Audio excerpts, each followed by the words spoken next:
Hello players, this is Taeheon, director of Pubg Battlegrounds. Welcome to the third episode of Dev Drop. In this video, I'll be going through some questions about the 2025 roadmap. I'll also touch on topics that are not in the roadmap but might be on players' minds. Hope you enjoy it. Questions and feedback that aren't covered in the video will be answered in a blog post. Shall we get started?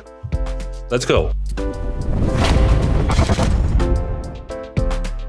With or without Unreal 5, I feel the developers need to take a step back from content for a month and focus purely on game optimization and fixing stutters.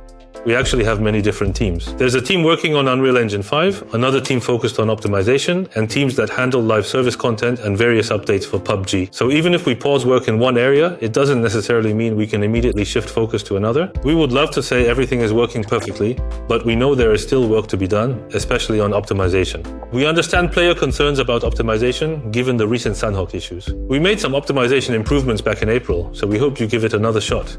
Of course, we'll keep working hard to improve performance moving forward. Really looking forward to 120 FPS on console.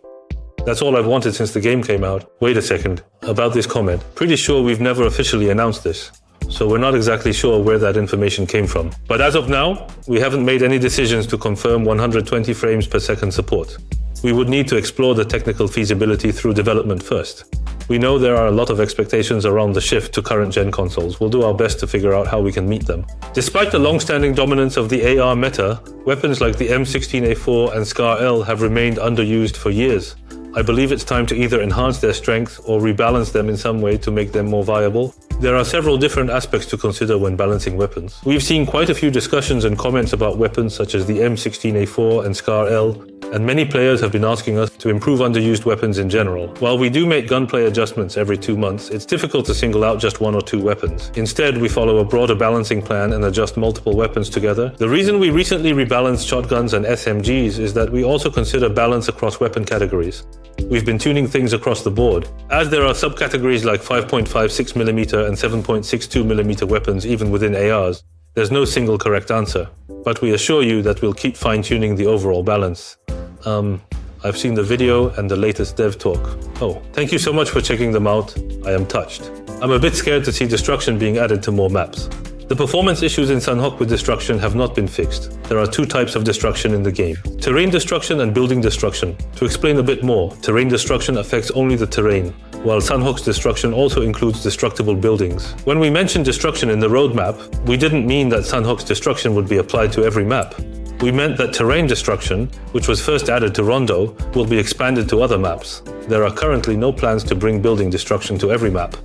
And we will need to resolve optimization issues on Sanhok first before considering anything like that. That's something we may look at much further down the line. Don't worry, we won't do it. Keep the bots how they were. It's casuals. It's where those who aren't as skilled can come and play daily. Let's see. I think we got two questions here. One about bots and another about the casual mode. First off, let's talk about bots. Our goal isn't to make bots stronger or threatening in any way. Instead, we want their movement and behavior to feel more natural, so that they can better fit into matches and provide a smoother, more enjoyable experience for players. We want them to act as a support element like oil in the engine. As for casual mode limits, we know there are players who only play casual mode.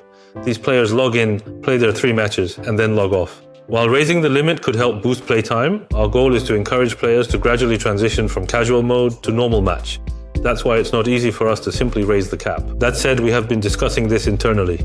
We are exploring different ways to expand the limit, and already have a few ideas in mind. We will share more once we have a clearer direction. Passes need to be more appealing, especially the survivor passes. Without the provided schematic, I do not think most players would even consider purchasing them. For passes, our intention is for players to enjoy the game a bit more, with fun missions that give various rewards. We hope more players can have fun clearing missions and getting rewards through the pass. Ideally, we want the pass to feel rewarding and enjoyable, a fun system where players look forward to the next unlock. Also, remember how the schematic wasn't there at first? I actually fought for it and earned it. Even getting just one in was tough, but of course it doesn't have to be just schematics.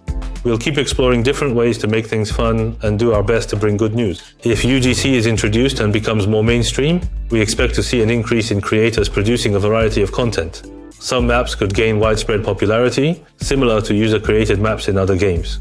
Right now, our UGC system is still in alpha. Once it's live, we'll start by looking at how players engage with it, whether creators are making content, and how everything comes together. We haven't planned any specific benefits or incentives for creators just yet, since we're currently focusing on ensuring that everything related to UGC works smoothly.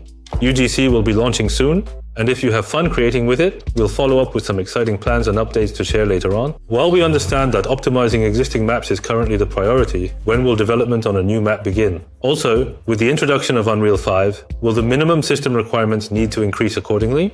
Seems like there are two questions here about a new map and about minimum system requirements with Unreal 5. As of now, we don't have any plans to develop a new map. Last year and this year, we've been more focused on improving existing maps rather than creating new ones. So for now, we are not planning to develop a new map. As for system requirements, of course, we would love to keep things optimized for the setups players are currently using. But with Unreal 5, along with all the new features and visual improvements, there's a possibility that the minimum system requirements could increase slightly to support those changes. That said, we're not aiming to drastically raise the specs, we're working to keep them accessible. Having teammate kill or knock notifications appear in the center of the screen feels really uncomfortable. Please consider removing the notifications, or at least adding an option to turn them off. We added those kill messages because we felt it was important for players to be quickly aware of their teammates' actions. We are doing our best to keep them as subtle as possible, but we know it is a fine line. We will continue to closely monitor player feedback and make adjustments wherever needed, so please bear with us. We will do our best to find the right balance, so we would really appreciate your continued feedback. Based on the Unreal 5 preview that was recently shown, Erangel seems to have a much warmer tone overall. Is there any chance the visuals might be adjusted to bring back the colder, moodier look from around the 2017 early access and official launch period? I completely understand and relate to this question. I would also love to see Erangel keep more of its original atmosphere. That said, since we're still in development, we're currently testing different lighting setups and other visual elements, so nothing is final just yet. But I really do feel the same way. And I personally care a lot about preserving that early Erangel vibe. I miss the Erangel from the early access and original launch days too. We will do our best to capture that feeling again. I would love to see a custom match exclusive team deathmatch mode with more flexible setting options. It would be really fun to have a TDM mode where we could choose from various fun weapons like handguns, crossbow, or even overpowered modes from the old war mode, along with level 3 gear and care package weapons. It would be nice to add it to custom match, but we think UGC might be a better fit. UGC is currently being built on a TDM foundation, so we'd love for you to try creating fun modes with it. If you feel anything's missing, feel free to share your feedback. We're open to adding more features, so go ahead and give it a shot. Let the clans enjoy competitions and have a scope, a goal.